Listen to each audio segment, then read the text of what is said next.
Hello, today's review is of Grapes of Wrath by John Steinbeck. Now, this is amazing. John Steinbeck's amazing. Let's get that out there.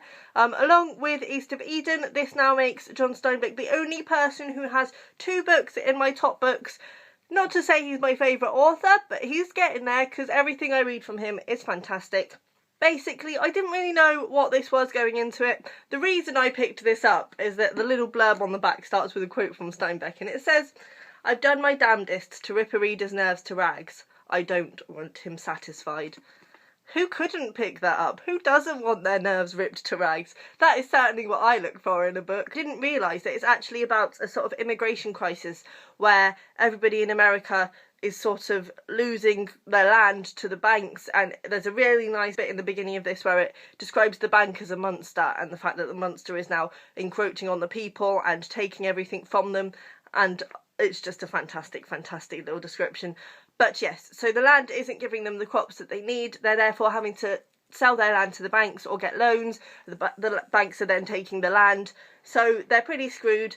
But they've heard there's work in California. So hundreds of thousands of people move to California. I didn't realise this going into this, and it's so scarily on point. Like, obviously there's things that are very different, like the reason that the people are going to California is because flyers have been printed about saying that there's work in California, and the reason that the employers are doing that is because the more men that they can get, the less they have to pay, the quicker the job can be done. So basically everybody is in a self-perpetuating cycle of there not actually being enough money there.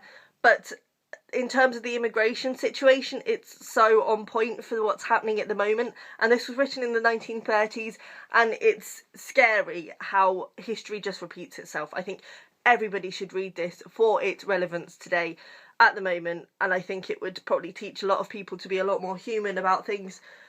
But that aside, the writing in this is as fantastic as you can expect from Steinbeck. It's not a happy read. As he says on the back, it will rip your nerves to rags. Although I have to say, for me, it wasn't as, I suppose, harrowing as I found East of Eden to be at times. Also, Of Mice and Men as well is much more oomph, impactful. But it's got this really underlying gentle sadness, and sad things are happening, but they're almost casual. Like it's almost just expected for these people that these sad things are going to happen. Basically, we follow the Joad family, who are also moving to California, but there's actually alternating chapters in here. So we'll have one chapter where we're following them, and then another chapter where it's just, it kind of looks at the situation of the country as a whole. So like when they're on the road, we'll have a chapter with them, then we'll have a chapter with a gas station owner or somebody who owns a shop on the side of the road, and they'll be seeing all the people going through. And when they get to California, we'll have a chapter with them, and then a chapter with a landowner in California or something like that. So it gives us a very whole picture of what's happening in the country. So we don't just see what's happening with the Joads, we get a more broad picture of the just pure devastation and the amount of people that are going. And it's very effective in the beginning when the Joads are going on the road and they're all excited and they think they're going to their new starting, and then you are passionate for them, you don't see at that time that anything strange is going on, and then as you get the chapters interspersed with the gas station owners and things like that, you start seeing just how many people are coming through and what's actually happening, and it sort of builds this sense that the Joads are just travelling towards their own destruction. But obviously they can't turn back because there's nothing there for them. So they're just this building sense of doom. It's really effectively done. We firstly meet Tom Joad, who has just got out of jail. He's been there for 4 years for murder. You kind of think that he was kind of in the wrong place at the wrong time. I think it's sort of brushed off as self-defence. He's not a bad guy. He's a lovely guy. On his way to meet his family, he bumps into a preacher that I think baptised him or had something to do with him as a kid, who'd also been away finding himself. He was no longer a preacher. He was called Casey, and I love the relationship between the two of them, and I loved Casey's character because he's literally just kind of found Tom and was like, oh, I'll come with you, and ends up going to California with the family and just becoming a part of the family. There is very sad things that happen to do with this family, obviously, and on their way to California, and when they get to California, it's basically about how this journey breaks them down as a family. And in the beginning, they're very much a whole unit, and they're very much a family, and even within a few days on the road, they're breaking apart and people are peeling off and things are just starting to fall apart for them. And I like how, as their lives fall apart, the family also falls apart. I think that was really good. And just everything in this is really good, really. As I say, it's not a happy read, it's not a light read, but I think it's a very important read, and I think, especially at the moment, like, all the immigrants are in a camp when they get there, and there's no food, there's no money, because they're all getting there and realising that so many hundreds of thousands of people have come before them that all the jobs are gone. So they're getting there and there's nothing, and they're living in just squalor and putting their tents up in these camps. And there's a really touching scene when the Jodes first get there and they've still got a bit of money, so they're making a stew, and the kids from the camp are standing round and just, like, infatuated with this stew and the idea of stew, and they can't move, they're just watching her make it. And she's in a really difficult position because even though she's got enough money to make a stew, she hasn't got enough money to do anything more than that. So she has the choice of either feeding these starving, hungry children or feeding her family, and she ends up having to feed her family and just giving the children the pot, and they end up scraping out the bottom of it with sticks. And then one of the children's mothers actually comes over to Tom Joad's mother, Mummy Joad, I can't remember what she's called, and says, "How dare you give my child stew?" You know, he now expects that kind of thing, and it's just so touching because it really pinpoints how hungry these people were and how unable to get nice food. And it's really touching and really sad, and, as I say, really relevant at the moment. And it's just a fantastic story. I've highlighted a few bits in here. I could have basically highlighted the whole novel and been like, just read it all. But I've highlighted a few bits in here that really stuck with me.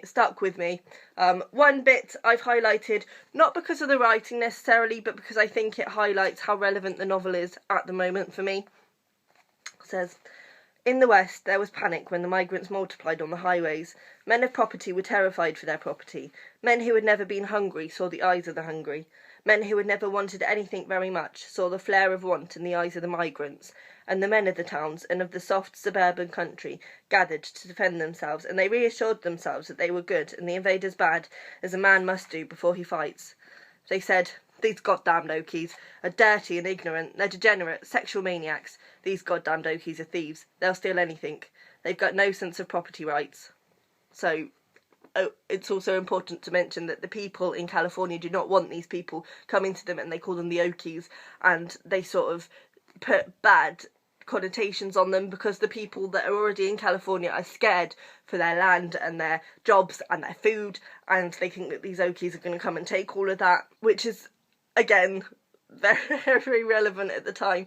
You know, people sort of turn their back on the humanity of the situation because they're scared for what they own. And it's also a good point on the rich and the poor divide, that there's a point in here where they say that one man's got like 1 million acres of land, and they sort of say, well, why does he need that? And it's literally, he's got that because he's scared of not having it. He feels like he needs to gather land. And, you know, there's people that have nothing, and it's very true. And also the fact in here that the only people who are willing to help and not turn away are the people who are poor themselves. Next bit I've highlighted is because of the writing, and this was the first point I thought, yes, yes, this book. It's a short bit. So it says, "Maybe we can start again in the new rich land in California, where the fruit grows. We'll start over." But you can't start. Only a baby can start. You and me. Why, we're all that's been. The anger of a moment, the 1,000 pictures, that's us. This land, this red land is us, and the flood years and the dust years and the drought years are us. We can't start again. The bitterness was sold to the junk man. He got it all right. We have it still. And when the owner men told us to go, that's us. And when the tractor hit the house, that's us, until we're dead. To California or any place. Everyone a drum major leading a parade of hurts, marching with our own bitterness. And some days, the armies of bitterness will all be going the same way, and they'll all walk together, and there'll be a dead terror from it. So that's at the beginning before they've gone to California, and it's kind of describing the dire situation that they found themselves in. I cannot recommend this enough. I really can't. As I say, I think it's so important for as many people as possible to read this at the moment, and just learn the humanity and the things, and it just shows you things in a light that you probably never thought of looking at them in, and it's so important.